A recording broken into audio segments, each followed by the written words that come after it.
Le titre de cette vidéo est le suivant: les fondamentaux de la dissertation économique. Comme vous le savez, j'ai écrit un guide qui est consacré à la dissertation économique et qui s'appelle d'ailleurs le guide de la dissertation économique que vous pouvez télécharger sur le site www.economics.com. Dans ce guide, je parle à un moment donné des fondamentaux de la science économique. En effet, ce sont ces fondamentaux qui vont vous aider à structurer parfaitement un devoir lorsque vous avez une dissertation à traiter. Quels sont ces fondamentaux? Il y en a trois. Première catégorie, les mots-clés. En effet, les mots-clés, vous allez les déterminer par rapport au sujet qui est donné, quel que soit le type de sujet, que cela relève du commerce international, de la monnaie et de la banque, des banques centrales, des relations monétaires internationales, de l'économie du travail, des marchés et des organisations. Donc, il y a des mots-clés. Une fois que vous avez déterminé ces mots-clés, premier réflexe, savoir les définir parfaitement bien, savoir donner des définitions. Et en outre, derrière chaque mot-clé, il y a également un certain nombre de problématiques. Et avec les mots-clés, vous pouvez, moyennant des hypothèses, faire des séquences d'analyse économique. C'est le premier point.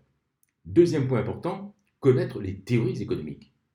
Parce que dans chaque domaine de la science économique, j'ai écrit tous les domaines dans ce guide, derrière chaque domaine, dans chaque domaine de la science économique, il y a bien sûr les grandes théories économiques. Certes, elles ne sont pas nombreuses. Donc là-dessus, rassurez-vous, il n'y a pas 50 théories économiques à connaître dans chaque domaine. Mettons qu'il y a 8 domaines de la science économique, il n'y a pas 400 grandes théories à connaître. Non, ce n'est pas le cas. Donc vous devez connaître les grandes théories de chaque domaine de la science économique. Par exemple, les théories du commerce international, les théories qui se réfèrent au marché et aux organisations, les aspects macroéconomiques, etc. Les théories qui se réfèrent à la politique économique, celles qui se réfèrent à la monnaie, au financement de l'économie, à la théorie monétaire, bien évidemment, aux relations monétaires internationales, à l'économie du travail. Donc, toutes ces théories, vous devez bien sûr les connaître. S'il y a 5 théories par grande catégorie, ça fait à peu près une quarantaine de grandes théories économiques qu'il faut bien connaître et bien comprendre. Et là, évidemment, derrière chaque théorie, il y a aussi des problématiques. Ces problématiques, vous allez les développer. En tout cas, le devoir sera à ce moment-là parfaitement structuré. Et c'est pour ça, d'ailleurs, que je conseille, dans un devoir à l'écrit, de structurer la première partie, la première sous-partie de la première partie, avec des théories économiques. Et donc, vous éliminez tout risque, bien sûr, de hors-sujet. Ensuite, troisième aspect, ce sont les méthodologies économiques. Alors, quand on parle de méthodologie économique, de quoi parle-t-on exactement? Premièrement, on parle de la comptabilité nationale. Il est important de savoir ce que c'est un produit intérieur brut, la formation brute de capital fixe, comment on calcule ces grandeurs macroéconomiques. Et donc, vous devez assimiler naturellement un certain nombre de grandeurs macroéconomiques et travailler un peu sur la comptabilité nationale. Deuxième grande méthodologie économique, alors là, c'est la méthodologie incontournable qu'il faut connaître parce que cela va vous donner beaucoup d'outils en matière d'analyse économique, c'est la balance des paiements.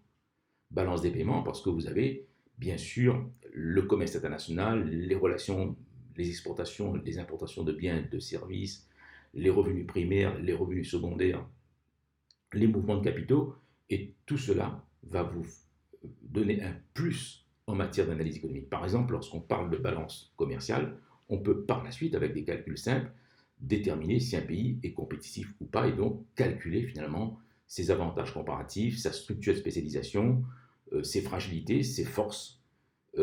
Voilà, donc il faut bien évidemment avoir tout cela en tête. Et la balance des paiements est un outil extraordinaire qu'il faut non seulement apprendre, mais également bien comprendre à quoi ça sert finalement dans une dissertation d'économie. Et il y a beaucoup de dissertations économiques, enfin un certain nombre, peut-être pas la totalité, mais beaucoup de dissertations économiques où il y a des aspects qui sont liés à la balance des paiements, les mouvements de capitaux, les mouvements à court terme, les investissements de portefeuille, les investissements directs étrangers, les flux monétaires, les flux financiers, tout cela relève bien sûr, tous ces éléments relèvent de la balance des paiements.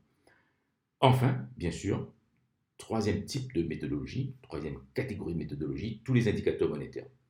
Ça peut être les agrégats monétaires, ça peut être les calculs sur la liquidité monétaire.